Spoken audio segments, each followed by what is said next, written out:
जंगल के किनारे एक छोटा सा गांव था। उस गांव में मोती नाम का एक बहादुर कुत्ता रहता था। मोती अपने मालिक के घर की रखवाली करता था और पूरे गांव में अपनी वफादारी के लिए मशहूर था। गांव के पास वाले जंगल में एक बड़ा और ताकतवर बाघ रहता था। उसका नाम था शेरू।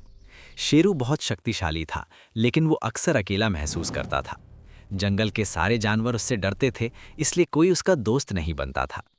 एक दिन की बात है, मोती खेलते खेलते जंगल की तरफ निकल गया। अचानक उसकी नज़र शेरू पर पड़ी।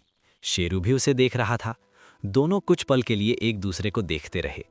मोती डर तो गया था, लेकिन उसने हिम्मत करके कहा, तुम मुझे खाओगे क्या? शेरू ने हैरानी से पूछा, तुम मुझसे डर नहीं रहे? मोती बोला, डर तो लग रहा है, लेकिन मैं भागूंगा नहीं। अगर तुम्हें भूख लगी है तो खा लो, पर अगर दोस्ती करनी हो तो मैं तैयार हूं। शेरू ने पहली बार किसी को इतने साहस से बात करते देखा।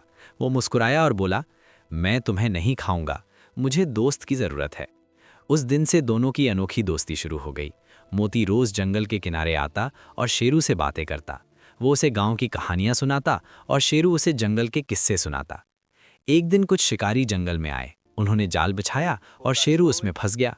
शेरू ने बहुत कोशिश की, पर वो निकल नहीं पाया। उसने जोर से दहाड़ लगाई। दूर गांव में मोती ने शेरू की आवाज़ पहचान ली। वो तुरंत जंगल की ओर दौड़ा।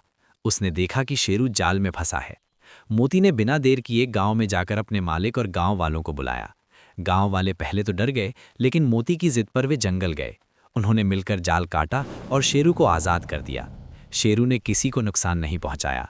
वो चुपचाप जंगल में चला गया, लेकिन जाने से पहले उसने मोती की तरफ कृतज्ञता से देखा। उस दिन के बाद शेरू ने कभी गांव की तरफ बुरी नज़र से नहीं देखा। उसने वादा किया कि वो हमेशा गांव और अपने दोस्त की रक्षा करेगा। मोती और शेरू की दोस्ती ने सबको सिखाया कि सच्ची दोस्ती डर से नहीं, भरोसे और साहस से बनती है।